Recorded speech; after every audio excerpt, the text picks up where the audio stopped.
Wait, I have it. Right here. Yes, you'll do.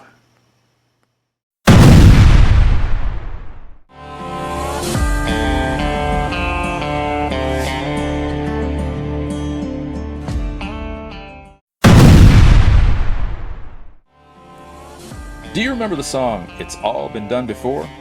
Well, it's about to be done at least one more time, this time by me.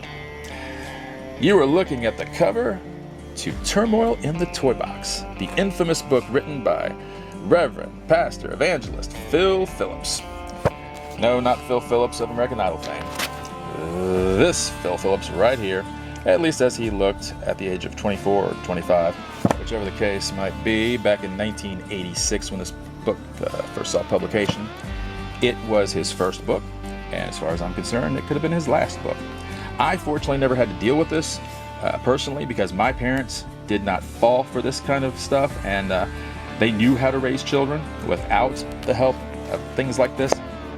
But unfortunately, there were lots of other parents out there that just were so strict. They would reach out for anything they could to use as a guideline to help them raise their kids. You know, I went to school with quite a few friends and classmates, and they would go to school thinking when they got home, and they would go home and play with their action figures and their toys, and then they get there and find that their action figures and toys have all just disappeared, and their parents have sold them off or donated them or given them away or whatever, but they were no longer there. I felt really bad for those kids.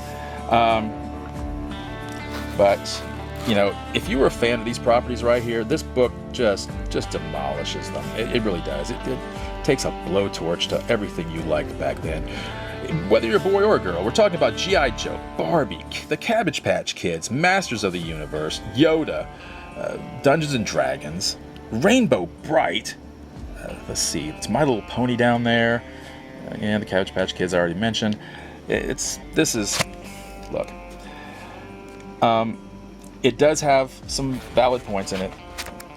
Few and far between, but it does. I have to be fair. But unfortunately, the book does suffer from a lot of very extreme Christian fanaticism. I'm not kidding. I'm not. And this is coming from a Christian. So, anyhow, join me on a future episode of Yesteryear and Beyond. Keep an eye out for that. And for now, I'm out of here. Adios.